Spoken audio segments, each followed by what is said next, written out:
హైదరాబాద్లోని KBR park చుట్టూ one way traffic విధానం కొనసాగుతోంది. నిన్న ఉదయం నుంచి ప్రారంభమైన వన్ వే ట్రాఫిక్ రెండో రోజు కంటిన్యూ అవుతోంది. నిన్న గుర్తించిన కొన్ని లోటుపాట్లను అధికారులు సరిచేయడంతో ఇవాళ ఎలాంటి ట్రాఫిక్ ఇబ్బందులు లేకుండా వెహికల్స్ మూవ్ అవుతున్నాయి. ప్రధాన కూడళ్లలో మైక్ల ద్వారా వాహనదారుల్ని అలర్ట్ చేస్తున్నామంటున్న పంజాగుట్ట ట్రాఫిక్ ఏసీపీ హరిప్రసాద్తో మా ప్రతినిధి Kiran face to face. KBR park చుట్టూ వన్ వే ప్రశాంతంగా కొనసాగుతుంది. నిన్న కొన్ని విషయాలను షార్ట్అవుట్ చేశారు. ఈరోజు వాటిని ఇంప్లిమెంట్ చేయడంతో కూడా వాహనదారులు ఎక్కడ ఇబ్బందులు కలగకుండా కూడా సురక్షితంగా వారి గమ్యస్థానాలు చేరుకుంటారు. ప్రస్తుతానికైతే ట్రాఫిక్ ఏసీపీ హరిప్రసాద్ గారు చెప్పండి, నిన్న కొంత మొదటి రోజు వన్ వే మార్గంలో కొంత ఫ్లోటింగ్ ఎక్కువ ఉన్న నేపథ్యంలో వాహనదారులు ఇబ్బంది పడ్డారు. ఈరోజు చాలా ప్రశాంతంగా ఈ 5 కిలోమీటర్లు కూడా మూవ్ అవుతుంది. కాబట్టి ఎలాంటి షార్ట్అవుట్ చేశారు, ఎక్కడెక్కడ ఎలాంటి మార్గాలు ఏర్పాటు చేశారు? అంటే మనకి యాక్చువల్గా ఫ్యూచర్ జనరేషన్కి ట్రాఫిక్ ఇబ్బందులు ఉన్న ఉద్దేశంతో ప్రభుత్వం ఈ యొక్క ప్రాజెక్టు చేపట్టడం జరిగింది. అంటే కేబీఆర్ పార్క్ చుట్టూ అండర్ పాస్లు, ఫ్లైఓవర్స్ నిర్మాణంలో భాగంగా ఈ యొక్క ట్రాఫిక్ని ఎట్లా అధిగమించాలని మా సిపి సజ్జనార్ సార్, అదేవిధంగా మా joint CP sir Joel Davis గారు మమ్మల్ని అందరూ కూడా ప్రత్యేకంగా ట్రైన్ చేసి ఏ విధంగా మనం దీన్ని అధిగమించాలనే ఉద్దేశంతో వన్ వే అనేది పెట్టడం జరిగింది. మా ఆఫీసర్స్ కూడా క్లియర్గా ప్రజలకు బ్రీఫ్ చేయడం జరిగింది. ఇది ఈ రోజు నుంచి వన్ వే ఉంటుంది. దయచేసి మీరందరూ కూడా మీ యొక్క మార్గాన్ని, గతంలో మనం పంజాగుట్ట నుంచి డైరెక్ట్గా ఎన్టీఆర్ భవన్ నుంచి చెక్ పోస్ట్కి వచ్చి మనం రోడ్ నెంబర్ 45 జంక్షన్ నుంచి సైబరాబాద్ పోయేది, అది దుర్గం చెరువు నుంచి. కానీ ఇప్పుడున్న వన్ వే విధానం ప్రకారం వాళ్ళందరూ కూడా దయచేసి మీ ద్వారా మరొకసారి విజ్ఞప్తి చేస్తున్నాం.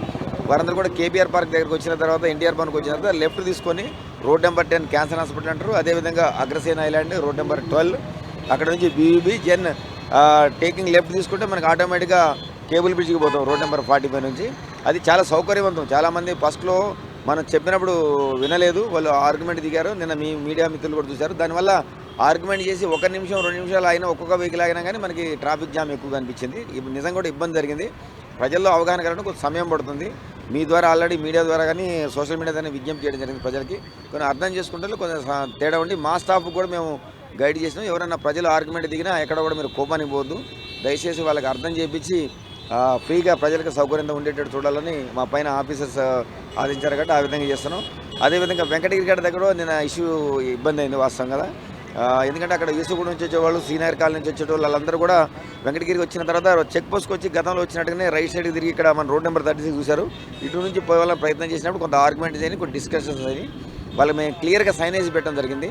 పెట్టి మీరు వెంకటగిరి దగ్గర రైట్ తీసుకొని డైమండ్ హౌస్, అది రోడ్ నెంబర్ 10 అంటారు, దాని నుంచి ఆల్కాదార్ నుంచి అక్కడ రోడ్ నెంబర్ 36 నీరు ద్వారా మనం 100 ఫీట్ మాదాపూర్ పోవచ్చు, సైబరాబాద్ పోవచ్చు.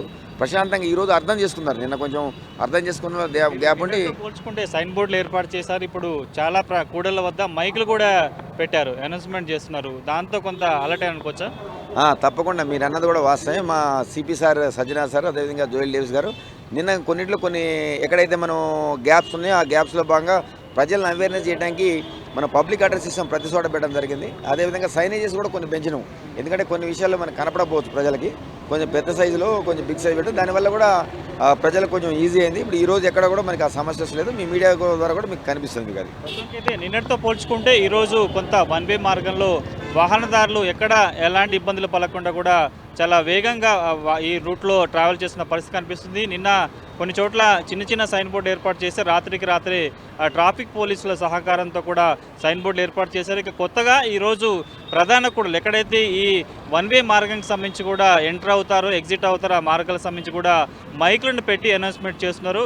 నిన్నటితో పోల్చుకుంటే ఈరోజు చాలా ప్రశాంతంగా వాహనదారులంతా కూడా ఈ వన్ వే మార్గంలో చాలా తక్కువ సమయంలో వారి గమ్యస్థానానికి చేరుకున్నట్టుగా చెప్పుకోవాలి. కెమెరా ప్రదీప్తో కలిసి కిరణ్ 10 టీవీ హైదరాబాద్.